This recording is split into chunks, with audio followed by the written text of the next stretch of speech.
केवल मेरा भरोसा, केवल मेरा आश्रय। ये खास बात अंदर की है। केवल प्रभु का भरोसा। हमें ज्ञान मिलेगा तो प्रभु से, हमें प्रेम मिलेगा तो प्रभु से, हमारा कल्याण होगा तो प्रभु से, हमारे जीवन यापन होगा तो प्रभु, केवल प्रभु से। सर्वधर्मान परित्यज्य माम एकम शरणम ब्रज। माम एकम, भगवान ने कहा सारा भार मैं लेता हूं। अहम त्वाम सर्व पापेभ्यो मोक्षयिष्यामि मा शुचा। ये मत डरो कि ये त्याग करने से पाप लगेगा, ये त्याग करने से पाप लगेगा। मेरी शरण में आ जाओ। खास बात ये, जीव नहीं आ पाता, किसी न किसी वस्तु व्यक्ति का आश्रय लिए रहता है। वो भगवान की मांग है कि सर्वधर्मान परित्यज्य। अधर्म तो वैसे ही भक्ति से छूट जाता है, पर धर्म का भी त्याग करके परम धर्म, सावई पुंसाम परो धर्मो यतो भक्ति अधोक्षजे, जिससे भगवान श्री हरि के चरणारविंद की अहेतुकी भक्ति, अबाध भक्ति जागृत हो, उसे कहते हैं परम धर्म। भगवान कह रहे धर्मों का त्याग कर परम धर्म के लिए मेरी शरणागति स्वीकार करो। भगवान फिर इसी शरणागति को पुष्ट करने के लिए इशारा देते हैं। पीछे कहा है, यत् करोसि यदस्नासि यज्जुहोसि ददासि यत् तपस्यसि कौन्तेय तत्कुरुष्व मदर्पणम। बिल्कुल भगवत प्राप्ति हो जाएगी, बात आप समझ लो। पहली बात है, भगवान कह रहे मैं सर्व गुह्यतम बात कह रहा हूं, गुह्य नहीं गुह्यतम बात कह रहा हूं। क्या? तू मेरा मित्र है, परम मित्र है, तेरी मति मेरे में दृढ़ है, इसलिए मैं कह रहा हूं कि तू मेरे शरण में हो जा। पूर्ण रूप से शरण में हो जा, मैं देख लूंगा सब कुछ। सच्ची बात, जो ज्ञान भगवान देते हैं वो अमोघ होता है। जो पढ़ लिख के होता है उसे माया भुलवा सकती है। वो माया जब आक्रमण करेगी तब हम उसका प्रयोग नहीं कर पाएंगे, लेकिन भगवत प्रदत्त ज्ञान के आगे माया टिकती ही नहीं है। अब हम कैसे जिए? तो भगवान कह रहे यत् करोषि, तुम जो भी करते हो वो मेरे को समर्पित कर दो। एक एक बात समझ लो। यहां यत् करोषि कहा है, ये करो ऐसा नहीं कहा। तुमसे जो भी हो रहा है तुम भगवान को समर्पित करो। पहला काम ये, हम शरण में जा रहे हैं, सर्वधर्मान परित्यज्य। हम भगवान की शरण की तरफ यात्रा कर रहे हैं। यत् करोषि, ये तो सर्वाणि कर्माणि मयि सन्न्यस्य मत्पराहा, मेरे परायण होकर सारे कर्म मेरे को समर्पित कर। क्या जाता है?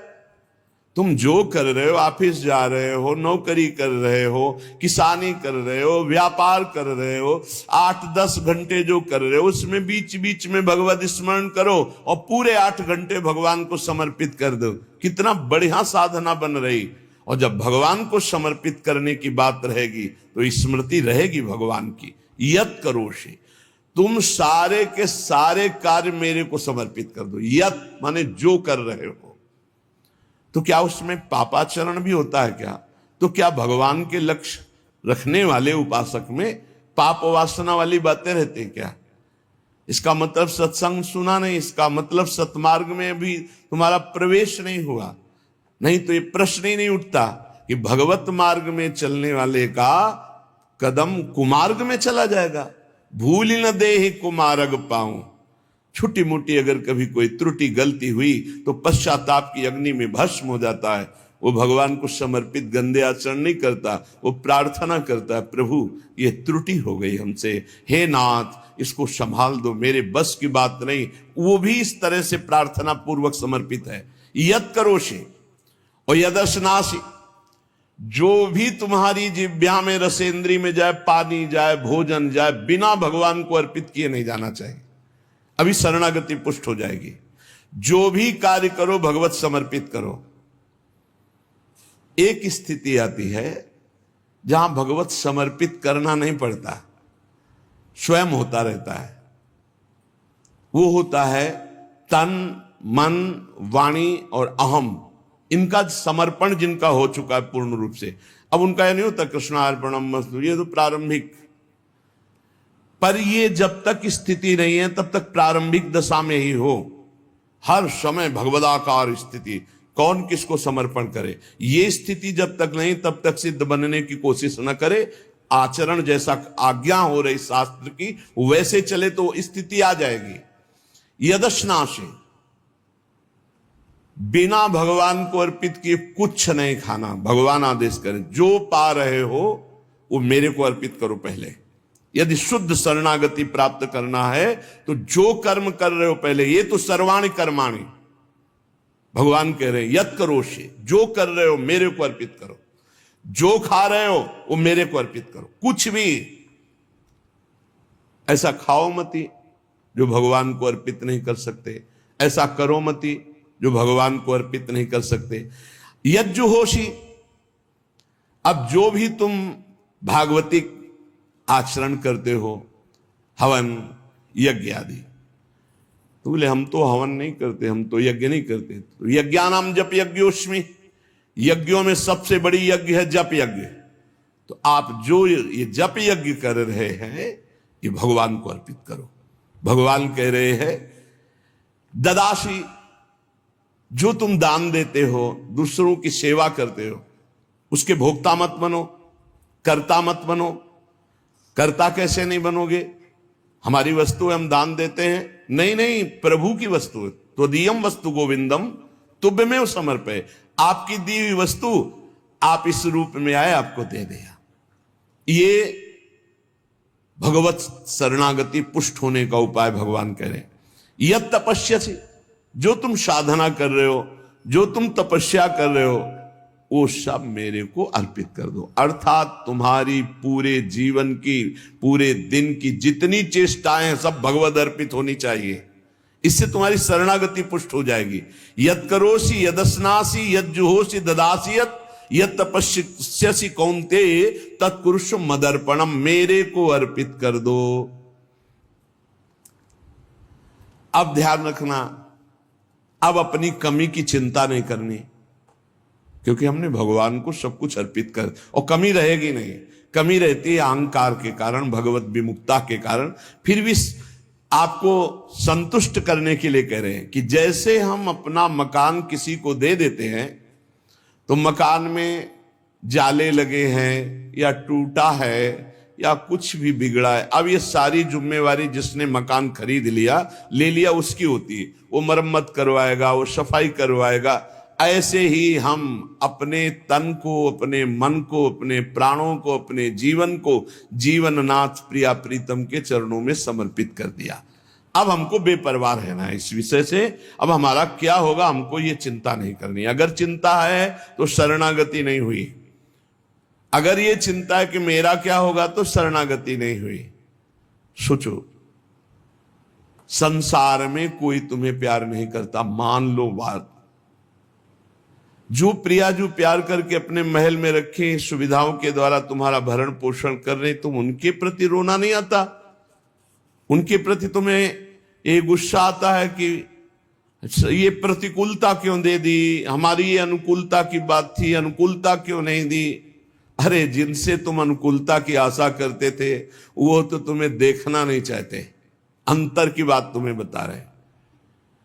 और जिनको तुम कभी माने नहीं, जिनके लिए कभी कुछ किया नहीं, वो तुम्हें अहेतुकी प्यार से लबालब डुबो रहे, फिर भी तुम्हारे अंदर गुस्सा आता है प्रभु के प्रति। तुम हो कौन? अरे तुम भगवद अंश हो, भगवान के द्वारा शरीर दिया गया, भगवान के द्वारा सारी व्यवस्था दी गई, तुम्हारा अस्तित्व ही श्री भगवान है। समर्पित हो जाओ तो फिर चिंता भी खत्म हो जाएगी, सब कुछ उनकी कृपा से हो जाएगा। तुम चिंता मत करो, चिंतन करो।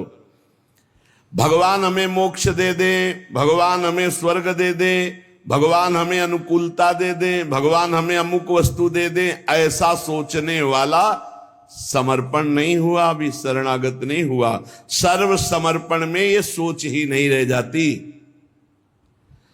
जब तक अहंकार है तब तक समर्पण का नाटक है, समर्पण नहीं।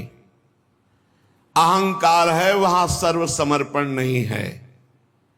इसीलिए ये सब प्रश्न और सब चिंताएं, शोक, इनकी गुंजाइश नहीं। शरणागत के पास कोई भी किसी भी तरह की चिंता और संशय वृत्ति नहीं रहती।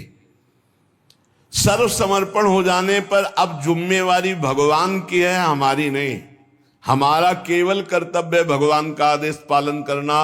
वो आदेश करें अनन्यस चिंतयन्तो माम, केवल मेरा अनन्य चिंतन करो, माम अनन्यस चिंतन। जिस प्रकार पतिव्रता पत्नी पर पति का पूर्ण अधिकार होता है, उसी प्रकार पत्नी का पति के संपूर्ण वैभव पर भी अधिकार और गोत्र पर भी अधिकार। वही नाम, वही गोत्र, वही संपत्ति। जिसके जीवन में भगवान के प्रति समर्पण आ गया तो उसकी ठसक हो जाती। तुम किस गोत्र के हो? बोले अच्युत गोत्र, श्री हरिवंश सुगोत कुल। जो अपनी महिमा से कभी च्युत नहीं होते, उन हम भगवान के हैं। अब हमारा गोत्र, हमारी जाति, हमारा कुल भगवान है। और यही सिद्धांत परम सत्य है, यही सिद्धांत परम सत्य है। हम सब भगवान के बच्चे हैं, कोई छोटा बड़ा नहीं, एक तिनका भर कोई छोटाई बड़ाई नहीं है। पूरा का पूरा वैसे ही सब है जैसे एक तो सब अनेक वही बना हुआ, एक को हम बहुत श्यामा। भगवान का शरणागत जो होता है उसमें ये चार बातें बहुत जोर से जागृत होती है। सबसे पहली बात, निरंतर भगवान का स्मरण छूट नहीं सकता।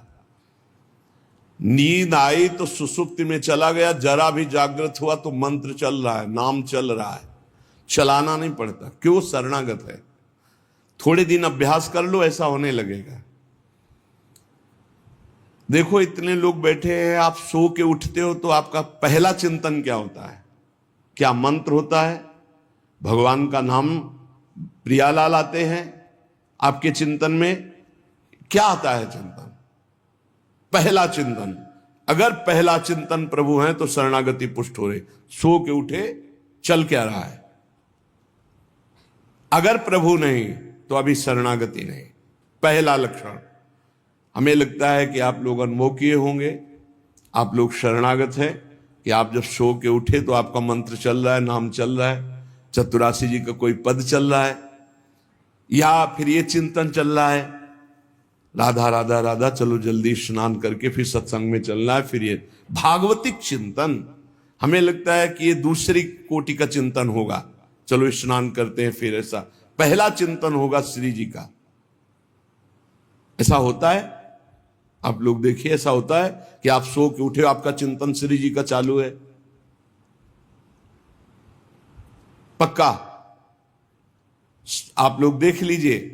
अगर ऐसा है तो उसका परिणाम निश्चिंतता, निर्भयता, निशोकता निश्चित जागृत हो जाएगी। और उसी का प्रातःकालीन उठने पर चिंतन चलेगा जो शयन के समय गाढ़ चिंतन करते हुए सोया है। ऐसे सुषुप्त के समय बिल्कुल ठीक वही अवस्था।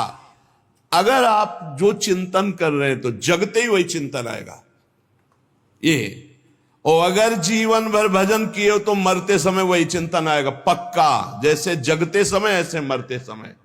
इसीलिए भक्त निश्चिंत हो जाता है शरणागत। पहला, शरणागति का जांच करो हृदय में, भगवान का निरंतर चिंतन, प्रभु का निरंतर भजन। अगर नहीं हो रहा तो किसी अन्य का आश्रय लियो, वस्तु का, व्यक्ति का, स्थान का, भोग का, लिख लो आप दिमाग में चाहे कागज में। उस आश्रय का मिटिया मेट हुए बिना शरणागति पुष्ट नहीं होगी। आप अगर ईमानदारी से छोड़ दो तो छोड़ दो, नहीं भगवान फिर जो कहते हैं ना कि जो मेरा होता मैं, फिर उनका जो ऑपरेशन होगा वो शायद है कि सह न पाओ, क्योंकि शरणागत हो छोड़ेंगे नहीं। वचन से भी शरणागत हो आप छोड़ेंगे नहीं, तो उनका स्वभाव हम आपको बता रहे हैं। और हर ऑपरेशन बेहोश होके होता है। हमारे प्रभु ऑपरेशन होश का इंजेक्शन लगा करते। पहले होश का इंजेक्शन, पूरी चेतना, फिर ऑपरेशन करते, क्योंकि जड़ से मिटाना है। निरंतर भजन क्यों नहीं होता? इसका उत्तर है आपका कोई अन्य आश्रय है। कोई है व्यक्ति, वस्तु, स्थान, पदार्थ, पद, कुछ है जिसको तुम भजन से भी अधिक मानते हो, प्रभु से भी अधिक मानते हो। इसीलिए आपका भजन नहीं होता। जो सर्वतो भावेन शरणागत है भजन करना नहीं पड़ता, भजन होता है। चलना प्रदक्षिणा होती, बोलना स्तोत्र होता है, सोना समाधि होती है, भोजन पाना यज्ञ होती है, हर चेष्टा उनकी भजन होती है। दूसरा, अपने प्रभु से कुछ ना चाहें, यहां तक कि मोक्ष भी ना चाहें। क्यों चाहें? क्या आप जानते नहीं हो कि क्या करना है? सर्वज्ञ हो, जब जो चाहे करो, हम राजी हैं। पहला, निरंतर भगवान का भजन। दूसरा, अपने प्रभु से कोई भी मांग ना रखना, शर्त ना रखना। जो शर्त होता है वो प्रेम नहीं होता, प्रेम में कोई शर्त नहीं होती, सौदेबाजी नहीं होती। प्रेम में सौदेबाजी नहीं होती, सौदेबाजी प्रेम नहीं होता, पक्की बात समझ। तीसरा, प्रभु के हर विधान में आनंदित होना। प्रभु के हर विधान में आनंदित कौन होता है? शरणागत। नहीं तो विधान की जांच होती है, अनुकूल है कि प्रतिकूल। प्रतिकूल है तो नो नो नो। ये जो कच्चाई होती शरणागति में, वो भरभरा जाता है, शोकित हो जाता है, इधर उधर डगमगा के आश्रय लेने लगता है। हर विधान उनका मंगलमय। चौथा, भगवान के किसी भी विधान में विरोध भाव ना करना। भगवान के प्रत्येक विधान में आनंदित रहना, भगवान के किसी भी विधान में विरोध न करना। जो किया अच्छा हो रहा है, नहीं बहुत हाहाकार मचने वाला ऐसा नहीं, जो प्रभु का विधान है वो मंगलमय है, सब मंगलमय है। चार बातें शरणागति में आती, निरंतर भजन, किसी भी तरह की भगवान से कोई शर्त चाह नहीं, उनके हर विधान में आनंदित रहना, भगवान के विधान को प्रतिकूल मान करके विरोध भाव नाना, विपरीत भावना नाना। अब निश्चिंत हो जाओ, तुम्हारी जिम्मेवारी श्री भगवान ने ले ली, शरणागत हो। अब तुम्हें किसी भी तरह का दुख आवे तो उबना नहीं है, वो सुख है, दुख रूप लेके आ रहा है। जैसे माया दुख भेजती सुख रूप में, पार्सल में ऊपर लिखा होता है सुख, और जब खोलो अंदर तो होता है दुख। जिसे तुम सुख समझते हो ये सुख नहीं, सुख की छाया है, समझ पड़ती नहीं, ये गिरधर की माया है, भारी दुख है। दुखालयम शाश्वतम में जो भी पोस्ट आता है आपके पास वो दुखद ही है। माया भेजती है सामने वस्तु व्यक्ति स्थान, उसके परिणाम में अशांति, दुख और आपके भजन की हानि, पक्का ये देख लीजिए। जन्म भर भगवान के साथ अर्जुन जी रहे हर समय, लेकिन गीता का उपदेश प्रारंभ हुआ शिष्यस्तेहम साधिमाम त्वाम प्रपन्नम। प्रपन्न से ही ज्ञान की उत्पत्ति होती है। जो भगवान की शरणागति, उसी से शुद्ध ज्ञान होता है। तब तक भगवान अंदर बैठे हैं, ज्ञान प्रकाशित नहीं करेंगे। जैसे अर्जुन जी के साथ रहते हुए गीता को उपदेश कब दिया? जब अर्जुन जी ने कहा शिष्यस्तेहम साधिमाम त्वाम प्रपन्नम, मैं आपका शिष्य हूं, आपका शरणागत हूं, आप मुझे ज्ञान। भगवान गीता जी, ज्ञान का फल क्या हुआ? बोले नष्टो मोह स्मृतिर्लब्धा तत्प्रसादान में अच्युता। मोह का नाश हो गया, स्मृति जागृत हो गई आपके कृपा प्रसाद से, हे गोविंद, हे अच्युत। तो इसी प्रकार हमारे अंदर भी सब ज्ञान जागृत हो जाएगा, पहले हम भगवान की शरणागत हों। त्वाम प्रपन्नम, भगवान का सर्व समर्पण भाव ही सब दिव्यताएं जागृत करता है। भगवान के प्रति जितना समर्पित होते जाओगे उतने दिव्य ज्ञान होता चला जाएगा, और जो चीजें आपकी दुर्गति कराने वाली हैं वो सब भस्म होती चली जाएंगी। जब कुछ नष्ट होने लगे तो क्षोभ मत करना, वो नष्ट जरूरी था होना, ये बात दिमाग में बैठा लो। कुछ पकड़े मत रहना, क्योंकि भगवान को जो लगेगा वो हटा देंगे, वो नष्ट कर देंगे। जो वस्तु भगवान नष्ट करे तो जान लो परम मंगल विधान, ये वस्तु हमें भगवत प्राप्ति में बाधा पहुंचा देती, इसलिए भगवान ने उसे नष्ट कर दिया। भगवान को समर्पित वस्तु के नष्ट होने में तुम्हें क्यों जलन हुई? क्योंकि तुमने तो भगवान को अपना सर्वस्व मानकर समर्पित कर दिया। अब तुम्हारे पास अपना कहलाने के लिए सिर्फ भगवान है, और भगवान की सब वस्तु जब जो चाहे हटा ले, जब जो चाहे रख ले। जरा इस पर विचार करो। आप राजी हो शरणागत? आपके पास अपना कहने वाला शब्द केवल भगवान के लिए है, और जो भी कुछ आपके पास है वो सब भगवान का है। वो चाहे अभी बुला ले, चाहे वर्षों रखे, चाहे अभी नष्ट कर ले, चाहे और बढ़ा दे। क्या राजी हो इस बात में शरणागति पर? अंदर से देख लो, तुमने तो दे दिया भगवान को, और तुम्हारा था कब, और वो था कौन, तुम्हें पता है? नहीं पता। इसी अज्ञान का नाश करने के लिए पहले ये बात स्वीकार करो, अपना कहने के लिए हमारे पास अब एक बात रह गई है, प्रभु। हमारे पास जो कुछ है, शरीर, मन, प्राण, आत्मा, परिवार, धन, संपत्ति, सब प्रभु को दे दिया। सोहम तभी वास्यता। अब जब प्रभु को दे दिया तो जब मन आवे तब ले ले।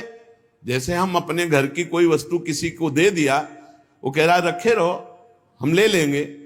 अब जब कभी वो ले ले तो ईमानदारी से हमको दुख नहीं होना चाहिए, क्योंकि हमने उसको दे दिया। अब आप देख लीजिए, एक माई आके बहुत रोई और कही जिंदगी हो गई, नौ दुर्गा पूरी रहती थी, रोज शंकर जी को जल चढ़ाती और रोती जा रही थी, और मतलब हो सकता है 65 वर्ष की, और हमारे पति को ले लिया, हमारी पूरी श्रद्धा नष्ट हो गई, जीवन भर व्रत। और शरणागति को समझो भाई,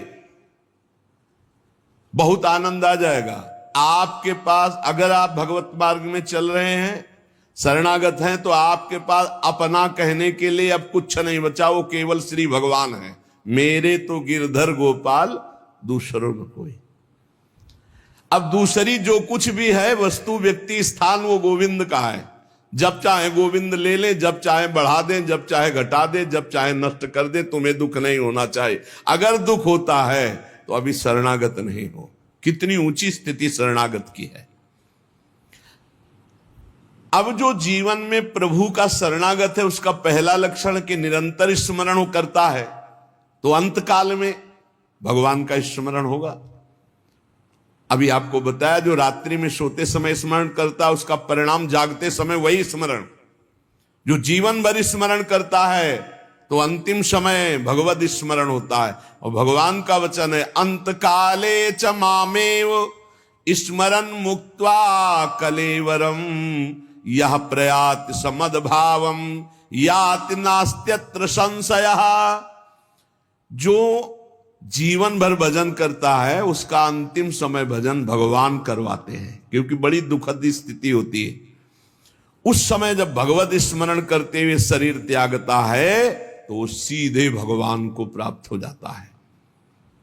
आपको कल चर्चा के प्रारंभ में बताया था, गीता वाटिका में अग्निकांड हुआ था, बड़ा भयावना था। इतना भयावना था कि सब अर्धरात्रि में सो रहे, और 20 फूस की झोपड़ी बनी हुई थी। अखंड नाम कीर्तन 24 घंटे वाला, सालों। लगभग सब साधक मौनी थे, जो उन कुटियाओं में सो रहे थे, 2-2, 4-4। अल्पाहार, मौन, कोई बिल्कुल फलाहार, सब दिव्य साधना में लगे। और जब आग लगी थी, वस्त्र, ठाकुर जी, पाठ के ग्रंथ, चित्रपट सब जल गए थे, क्योंकि सब उपासक ही थे। जब भाई जी को हाहाकार सुनाई दिया तो भी निकले, तो उनका जो भोग के लिए घी है वो लाओ, बूरा है वो लाओ, और जो जाज्वल्यमान अग्नि डलवा, भगवान पधारे। चित्रपट, सिंहासन में विराजमान विग्रह है, क्योंकि छोटे छोटे विग्रह साधकों के पास, ग्रंथ पाठ के सब भाग। फिर भाई जी ने कहा, मेरे भगवान इस रूप में आए। फिर साधकों को समझाया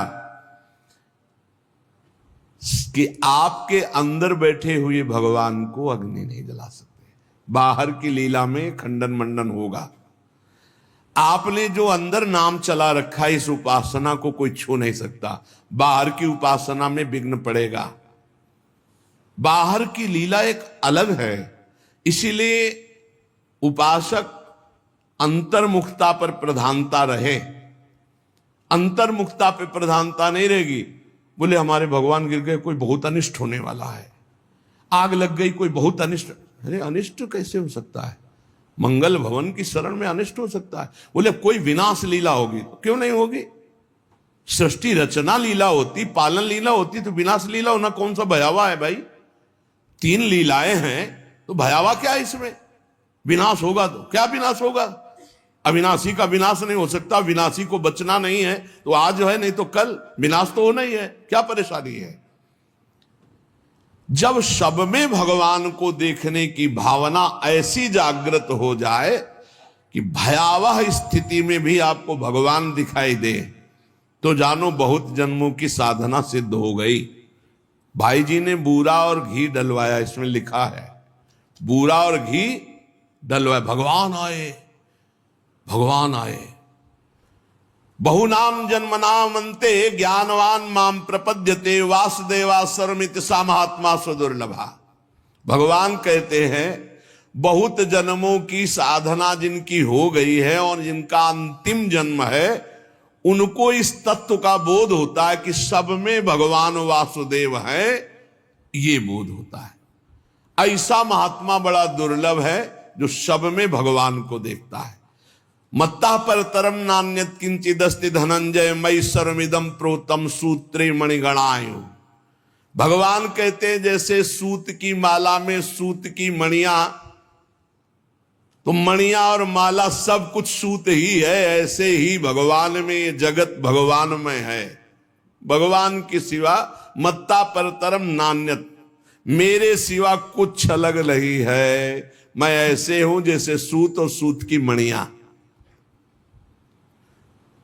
मुझे छोड़कर कुछ नहीं है, मैं ही मैं हूं। ये जिस साधक को अनुभव में हो जाता है वो महात्मा दुर्लभ है। ऐसा दुर्लभ है। सब में कुछ है नहीं, विश्व में पूरे एकमात्र भगवान बने हुए हैं। जिसकी ऐसी स्थिति हो जाती है वो किसी भयावह स्थिति में भी क्षुब्ध नहीं होता। तो जब कोई द्वंद्व आता है तब हमारा हृदय क्षुब्ध हो जाता है, द्वंद्व में क्षुब्ध होता है। जैसे मान, तो मान में गुदगुदी होती है, हर्ष, ये क्षुब्ध हो गया। अपमान, अपमान में एक जलन होती है, क्षोभ, ये क्षुब्ध हो गया। द्वंद्व अपना क्षोभ प्रदान करते ही हैं। जिसको द्वंद्व का क्षोभ प्रदान हो रहा है अंदर, वो अभी वासुदेवा स्वरमिति वाला महात्मा नहीं है। वो साधक अभी भगवत भाव को नहीं प्राप्त हुआ है। जगत में अनुकूलता प्रतिकूलता पदार्थों की, व्यक्तियों की, घटना परिस्थितियों की जीवन भर आती रहेगी। बहुत सुंदर प्रसंग है अगर समझ पाओ।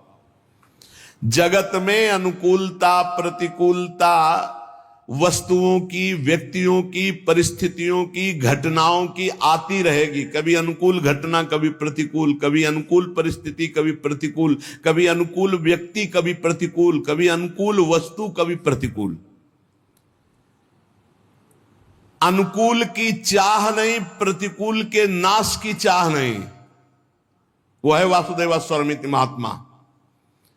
अनुकूल की बाट नहीं देखता, प्रतिकूल के नाश होने की बाट नहीं देखता। क्यों? क्योंकि उसको अनुकूल प्रतिकूल नहीं, भगवान का विधान दिखाई देता है। विहाय कामान्य सर्वान पुमाश्रति निस्पृहा निर्ममो निरहंकारा स शांतिमधिगच्छति। वो ऐसी शांति को प्राप्त है कि अनुकूलता प्रतिकूलता वस्तु व्यक्ति स्थान उसके हृदय में हलचल नहीं पैदा कर सकते। क्यों? क्योंकि विहाय कामान्य, उसने सारी कामनाएं त्याग कर भगवान की शरणागति स्वीकार की है। बहुत उत्तम प्रसंग, यदि ध्यान से सुन पाओ, पवित्र हृदय होगा तो पकड़ पाओगे। जो संसार में किसी से कोई भी चाहत नहीं रखता, सर्वान पुमश्चरति निस्पृहा, जो निष्प्रिय होकर के संसार में विचरता है, कोई भी कामना नहीं रखता, किसी से ममता नहीं है, कहीं अहंकार नहीं है, वो ऐसी दिव्य शांति को प्राप्त है कि कोई भी द्वंद्व हलचल पैदा कर ही नहीं सकते। विहाय कामान्य सर्वान पुमाश्चरति निष्प्रिया निर्ममो निरहंकारा शांति मधिगच्छति।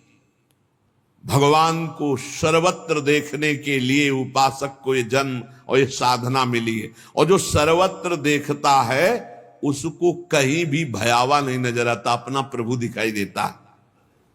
जब तक तुम सर्वत्र भगवान को नहीं देखोगे, ना अनन्य भक्त कहलाओगे और ना तुम्हें शांति मिलेगी। भगवान श्री राम जी महाराज हनुमान जी महाराज को कहते हैं, सो अनन्य गति जाके असमति न टरे हनुमंत, मैं सेवक सचराचर रूप स्वामी भगवंत। पूरा चराचर जगत भगवान का रूप है और समस्त चराचर जगत का मैं सेवक हूं, ऐसा अनन्य भक्त है। अगर ऐसा नहीं तो अनन्य भक्त वो नहीं है। अन्य पूरी सृष्टि में ना रह जा, केवल अपने प्रभु। ऐसे को कभी अशांति नहीं होती, परम शांति रहती, क्योंकि अशांति उत्पन्न होती है ममता में, अहंकार में,